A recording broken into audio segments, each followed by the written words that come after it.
नमस्कार स्टूडेंट्स। देखिए ये क्वेश्चन आपका पूछा गया है दिल्ली यूनिवर्सिटी में जेनरिक के पेपर में 2023 में पूछा गया है। ठीक है, इंट्रोडक्शन टू लीनियर अलजेब्रा में 2023 में पूछा गया है। बिल्कुल नया क्वेश्चन है। देखो यहाँ पर कहा गया है कि ये W आपको एक सेट दिया है और कहा गया है कि so that W is a सब स्पेस ऑफ R3 का सब स्पेस है under the usual operation. Under the usual operation का मतलब है कि प्लस को प्लस लेना है और डॉट को यानी मल्टीप्लाई को मल्टीप्लाई लेना है। तो सब स्पेस दिखाने के लिए आप क्या करते हो? सब स्पेस दिखाने के लिए मैंने आपको बताया है कि सबसे पहले आप W को क्या शो करोगे? W is non empty. ठीक है, सबसे पहले तो W इज नॉन एम्प्टी, ये पहली कंडीशन आपको यहाँ पर ये दिखानी पड़ेगी। तो नॉन एम्प्टी कैसे दिखाओगे? नॉन एम्प्टी दिखाने के लिए आप दिखाओगे कि जीरो एलिमेंट जो है वो बिलोंग कर रहा है कहाँ पर? W सेट में। ठीक है, अब इसके बाद दूसरी कंडीशन क्या दिखाओगे? दूसरी कंडीशन दिखाई जाती है closure under addition. Closure under addition. और तीसरी कंडीशन क्या दिखाई जाती है कि closure under scalar multiplication. Scalar multiplication. ठीक है, तो ये तीन कंडीशन हमको दिखानी होती है। तो आप ये हमेशा के लिए ध्यान रखिए कि जब आप सब स्पेस दिखाएंगे तो ये तीन कंडीशन आपको दिखानी पड़ेंगी। तो देखिए आप ये बताइए कि यहाँ पर जीरो जीरो जो है R3 का जीरो वेक्टर यहाँ पर बिलोंग करेगा कि नहीं W सेट में? तो आप कहोगे यहाँ पर सिंस, देखो यहाँ पर आप कहोगे सिंस R3 का जीरो लेना है, 0,0,0 बिलोंग्स टू W। अब आपको लग रहा होगा कि सर आपने डायरेक्ट कैसे लिख दिया कि ये 0,0,0 बिलोंग कर रहा है। तो देखो यहाँ पर वो XYZ आएंगे जो इस कंडीशन को सेटिस्फाई करेंगे। तो देखो X भी 0, Y भी 0, Z भी 0, तो यहाँ पर रख दो। तो 0 + 0 = 0, लेफ्ट हैंड साइड और राइट हैंड साइड इक्वल आ रहे हैं ना। तो 0 0 0 सेटिस्फाई कर रहा है, इसका मतलब 0 0 0 W में बिलोंग करेगा। तो यदि एक भी एलिमेंट यदि W में बिलोंग कर गया तो आप यहाँ से कहोगे कि W क्या हो गया? W is non empty. W is non empty. तो पहली कंडीशन तो आपने दिखा दी नॉन एम्प्टी के लिए। ठीक है, अब हम क्या दिखाएंगे? तो अब यहाँ पर हम लोग दिखाएंगे क्लोजर अंडर एडिशन। तो यहाँ पर लिख लो we must show that W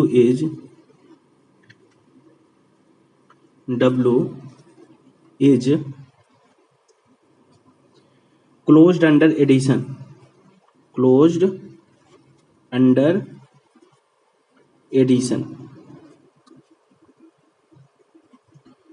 ठीक है, एंड स्केलर मल्टीप्लिकेशन।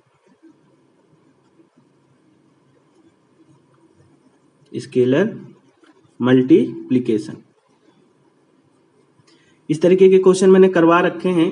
ठीक है, ऐसा नहीं है कि कोई नया क्वेश्चन है आपके लिए। तो देखो हम लोग सबसे पहले ये प्रूफ करेंगे। ये जो पहली कंडीशन है इसको तो हमने दिखा दिया है ना। तो अब सीधे हम लोग ये लिख रहे हैं यहाँ पर कि टू प्रूव क्लोजर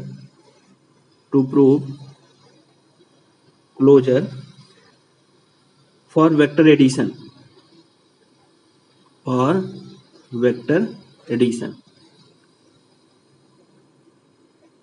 तो क्या करोगे? क्लोजर कैसे दिखाते हो? तो यहाँ पर लिखो consider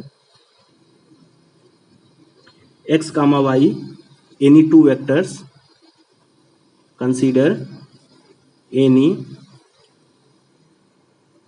to vectors x and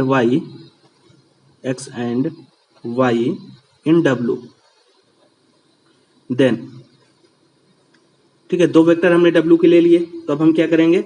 यदि W का वेक्टर है x, तो x की शक्ल कैसे दिखेगी? क्योंकि W में तो जो भी वेक्टर आ रहे हैं वो XYZ आ रहे हैं, है ना। XYZ टाइप के आ रहे हैं। तो कोई भी वेक्टर यदि आप लोगे W का तो उसकी शक्ल कुछ इस टाइप की दिखेगी, X1, Y1 और Z1।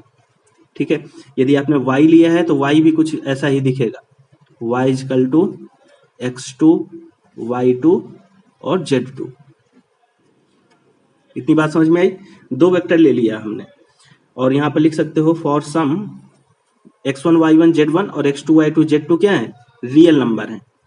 यहाँ पर लिख लो x1 y1 z1 x2 y2 और z2 ये सारे क्या हैं आपके, कोई ना कोई रियल नंबर ही हैं। देखो ये जो x है और y ही यदि w का है, तो w का यदि एलिमेंट है x और y, यानी कि ये जो वेक्टर है w का है, तो इस कंडीशन को सेटिस्फाई करेगा, यानी कि पहला और दूसरा कोऑर्डिनेट क्या करेगा, इनको सम करेंगे तो तीसरे कोऑर्डिनेट के इक्वल आएगा, है ना। तो ये भी w का एलिमेंट है, ये भी w का एलिमेंट है ना।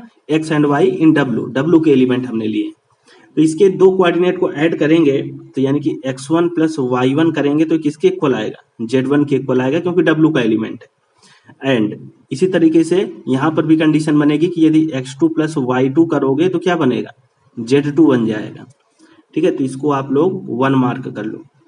अब क्लोजर का मतलब क्या है, क्लोजर का मतलब ये है कि यदि आप x प्लस वाई कर दो, ठीक है, x प्लस वाई कर दो, यहाँ लिख लो देयरफॉर, तो x प्लस वाई में जो वेक्टर आना चाहिए वो भी कहाँ का होना चाहिए, w का ही होना चाहिए। क्लोजर प्रॉपर्टी ये कहती है यदि x और y w के हैं तो x प्लस वाई भी w का वेक्टर होना चाहिए। तो देखो x प्लस वाई करके देखो, तो x को हमने लिख दिया x1 y1 z1 प्लस, और इसको भी लिख दिया y को, तो y क्या है हमारा x2 y2 और z2। ठीक है, दो वेक्टर को आप ऐड कैसे करते हो, फर्स्ट कोऑर्डिनेट से फर्स्ट कोऑर्डिनेट ऐड होगा, तो x1 प्लस x2 हो जाएगा, सेकंड से सेकंड तो y1 प्लस y2 हो जाएगा, और थर्ड से थर्ड यानी कि z1 प्लस z2 हो जाएगा। ठीक है, तो देखो ये वाला जो वेक्टर है ये कहाँ बिलोंग करेगा, तो आप यहाँ से कहोगे कि ये वेक्टर W में बिलोंग करेगा। अब आप कहोगे कि सर W में क्यों बिलोंग करेगा, बताओ तो, क्योंकि W में तो वही वेक्टर बिलोंग करेगा जिसमें पहला और दूसरे कोऑर्डिनेट को ऐड करो तो तीसरे कोऑर्डिनेट के इक्वल आ जाए। तब देखो यहाँ पर दिखा दो, यहाँ पर दिखा दो, इसको ऐड करो, देखो यानी कि हमने ऐड कर दिया x1 प्लस x2 को और y1 प्लस y2 को ऐड कर दिया, तो ये z1 प्लस z2 के इक्वल आ जाना चाहिए। ठीक है, तो देखो यदि हम इसको ऐड कर दिए तो अब देखो ऐसा कर सकते हो कि x1 और y1 को पहले एक साथ ऐड कर लो, x1 प्लस y1 को हमने एक साथ ऐड कर लिया, और x2 और y2 को एक साथ ऐड कर लो, x2 प्लस y2 कर लिया हमने। ठीक है, तो x1 प्लस y1 क्या है, z1 है ना, तो ये हमने कर दिया z1 plus x2 plus y2 क्या है, x2 प्लस y2 है z2। तो देखो इसको पहले वाले कोऑर्डिनेट को दूसरे वाले कोऑर्डिनेट को ऐड किया तो तीसरे वाले कोऑर्डिनेट के इक्वल आ गया कि नहीं आ गया, इसका मतलब कि ये वेक्टर W का है। तो यही हमको दिखाना था कि x और y यदि W के हैं तो x प्लस वाई भी W का वेक्टर होगा। तो ये हमने दिखा दिया, यानी कि क्लोजर अंडर एडिशन हमने प्रूफ कर दिया। यहाँ पर लिख सकते हो 10 W is closed under addition, under addition. अब स्केलर मल्टीप्लिकेशन वाला करेंगे। ठीक है, तो यहां पर लिखो to prove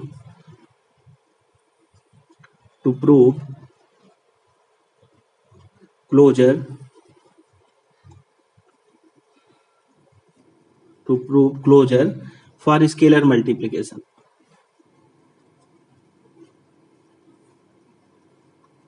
for scalar multiplication, तो इस पर क्या करेंगे, कैसे दिखाते हैं, एक हमें स्केलर कंसीडर करना पड़ेगा, तो यहां पर लिखो consider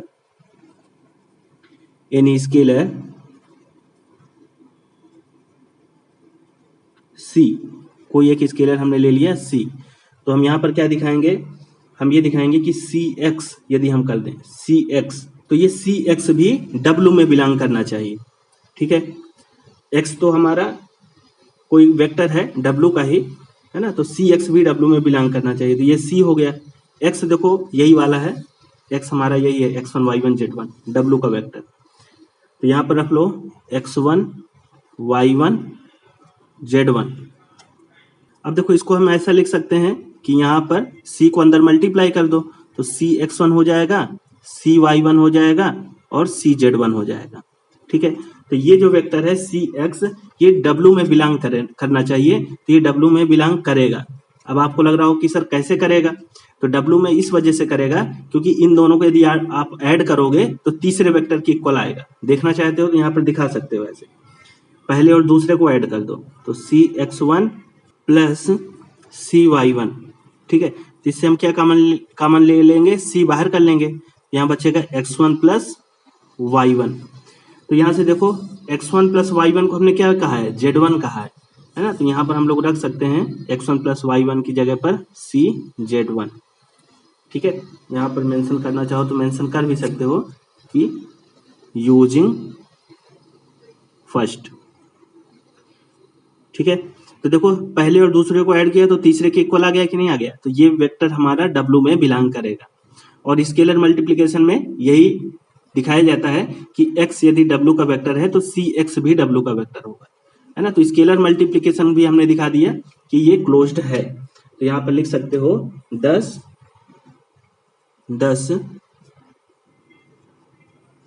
W is closed under scalar multiplication, closed under scalar multiplication. ठीक है, तो यहां से हम क्या कह सकते हैं, यदि ये तीनों प्रॉपर्टी हमने दिखा दी, कौन कौन सी, एक तो नॉन एम्प्टी वाली, closure under addition, closure under scalar multiplication, तो W क्या हो जाएगा, सब स्पेस हो जाएगा किसका, R3 का। तो यहाँ पर लिख सकते हो हेंस W इज ए सब स्पेस ऑफ R3। ठीक है, हेंस प्रूव्ड। तो इस तरीके का ये क्वेश्चन आपके एग्जाम में पूछा गया है, और ऐसे ही क्वेश्चन आपके एग्जाम में पूछे जाते हैं। तो जिन स्टूडेंट्स के कॉन्सेप्ट क्लियर है बिल्कुल बहुत अच्छी तरीके से, तो वो तो कर पाएंगे, और जिनके कॉन्सेप्ट नहीं क्लियर हैं तो इस तरीके के क्वेश्चन भी नहीं कर पाएंगे।